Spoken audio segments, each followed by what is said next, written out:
Will one of you finally give me what I desire? Yes, we will.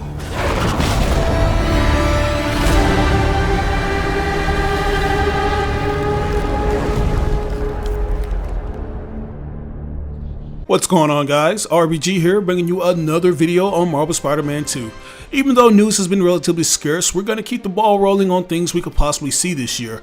I know some of you have been bummed with multiple variables pertaining to this title, such as it being an exclusive on the PlayStation 5, and one of the other things you've been really frustrated with is the lack of updates from Sony and Insomniac Games, which is totally understandable because all we've gotten is a cinematic trailer showcasing the graphics engine and characters. But there really hasn't been anything on the gameplay, which I'm pretty sure everyone wants to see or at least hear about from the officials. Things like the combat and web swinging have been some of the most asked about mechanics, and you also have the lingering question of if this game will feature two-player co-op or not, because as you know, this game is going to have two active Spider-Men who boast their own unique abilities, and fans are eager to see how those skills fare when they're playing alongside other players. So I get why many fans are eager to hear more about this game. But the devs have been extremely tight-lipped about it, which I also understand because the game is still in its early development phase and the devs probably don't have much prepared or polished necessary to show off to players. But you guys know how it is, there are still going to be those individuals who demand answers. Platforms such as Twitter and Instagram have made the developers open to input from players, and we're sure Insomniac is not short of demands to know more.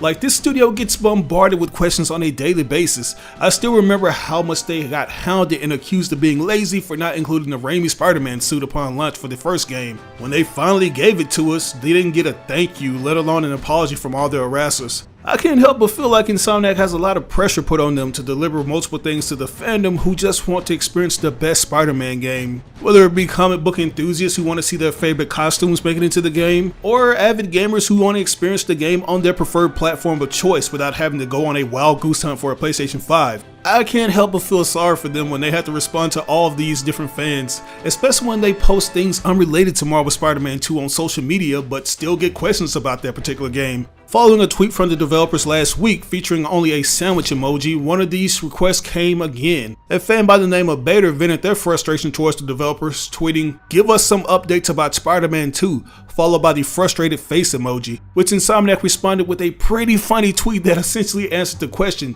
just in a snarky and sort of trollish way. They said, and I quote, "It's being made." So I can imagine that this tweet came as quite a burn to Bader and others who have the same question. Like, I'm not gonna lie to you guys, even I wanted to see some form of an update regarding Marvel Spider-Man 2, but they pretty much confirmed the obvious that the game is being worked on as we speak. Even though we're only a year away from its release window, we still don't have a definitive release date. All Sony has said is that the game is expected to be released in 2023, and that's it. And usually when I see instances such as this one, it pretty much tells me that this isn't going to be your typical sequel that utilizes the same assets as its predecessors, such as Spider-Man 1 and Miles Morales, which were very similar in terms of graphical integrity and mechanics. Marvel Spider-Man Miles Morales was a cross-platform title that was able to depend on a foundation that was already laid out a couple years prior. Not to mention, it wasn't necessarily a full-length AAA title. It was more so an expansion, but this new title will undoubtedly bring more to the table, especially since it's going to be exclusive to the PlayStation 5. I'm pretty sure it's taken a great deal of time for Insomniac to modify their proprietary game engine that they've been using since the days of Sunset Overdrive, and there's a slim chance that they've since upgraded to an entirely new engine that'll fully take advantage of next-gen hardware. When you add in all those variables such as revamping the web swinging and combat for the highly likely black suit gameplay, you just know that it's going to take the devs a lot of time to work on that. And that's something that I'm more than willing to be patient with. Something else that I want you guys to take into consideration is the actual rollout for Marvel Spider-Man 2. As you all know, Sony is very meticulous with the way they go about promoting their upcoming titles. And Marvel Spider-Man has essentially become one of those highly prioritized titles where they make sure it's showcased during the biggest events, or at least something on their own platform such as PlayStation Experience or State of Play as they like to call it nowadays. Like, you just know Sony is going to come with a huge marketing campaign for Spider-Man 2 once they really start showing off what the game has to offer. That's why I believe Insomniac probably can't say what they want to say and give us the updates they want to give, because Sony wants to let the marketing do that.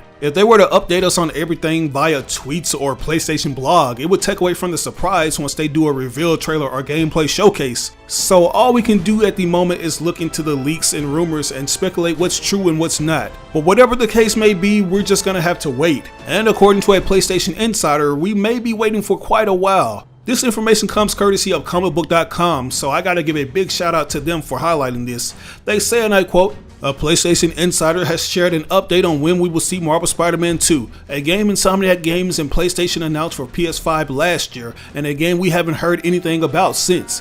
As you may know, there's been an abundance of rumors that a new and major PlayStation State of Play is happening. These rumors have yet to materialize, but they are so plentiful and coming from so many sources they are hard to deny. That said, according to prominent industry insider leaker Tom Henderson, it's unlikely that the Spider-Man sequel will rear its head during the State of Play." Over on Twitter, Henderson notes that he doesn't think we'll see anything on Marvel Spider-Man 2 until the latter half of the year, which is to say sometime between July and the start of 2023. It's unclear how much of this is speculation versus based on what he's heard. There's a chance it's a mixture of both. Nonetheless, take it with a grain of salt like you would any unofficial information. So yeah, as you heard, this insider suggests that we won't be getting any official updates from Sony for Marvel Spider-Man 2 until summer or somewhere between summer and the end of this year. And as disappointing as it is, I was honestly expecting it to be showcased during the summer. Some of you guys may remember that it took them an entire year to give an actual follow-up to the reveal trailer for Marvel Spider-Man 1.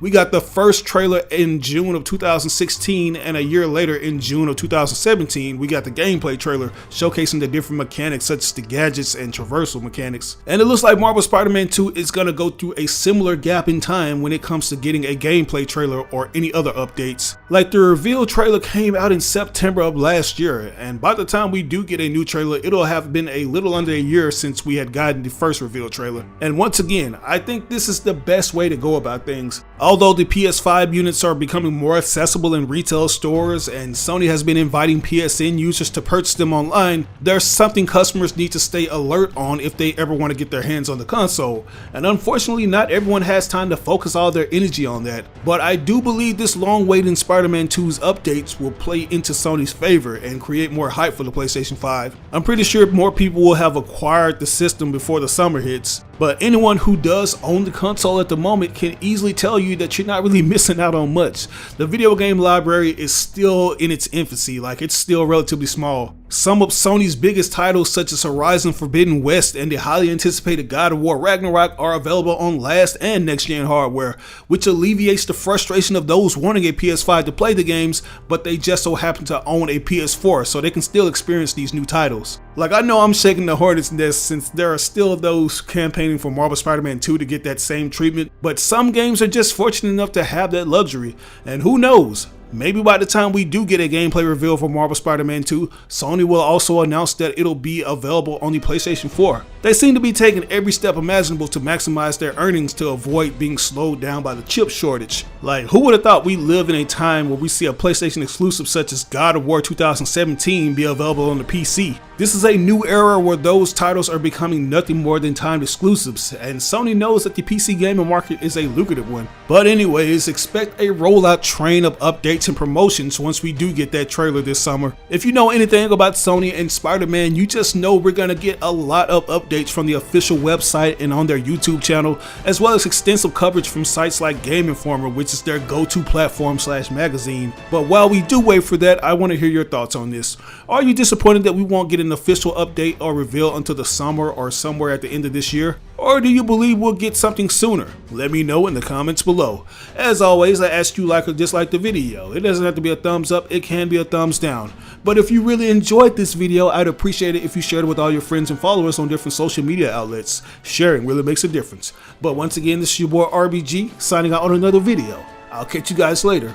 Peace out. As a successful YouTube user, I often get questions asking what I use to get my videos tons of views. And the answer to that is TubeBuddy. This thing has helped me take my channel to the next level in ways I never imagined. It's a browser extension that helps new and experienced YouTubers grow fast and optimize their channels. I've been using this extension for years and it's constantly getting updated with new features, like the SEO tool that helps me come up with the perfect title, description, and tags to get more people to click on my videos. It even provides you with analytics beside your videos to see how much traffic your video is generating from various social media sites. The extension is absolutely free, but as a special offer, we're giving a 50% discount for channels that have less than 1,000 subscribers that purchase the Pro upgrade. All you have to do is enter in the code RisingStarBuddy. So if you're interested in starting a YouTube channel or taking your content to the next level, download the extension now. You can do so by clicking on this link that'll be provided in the description of this video.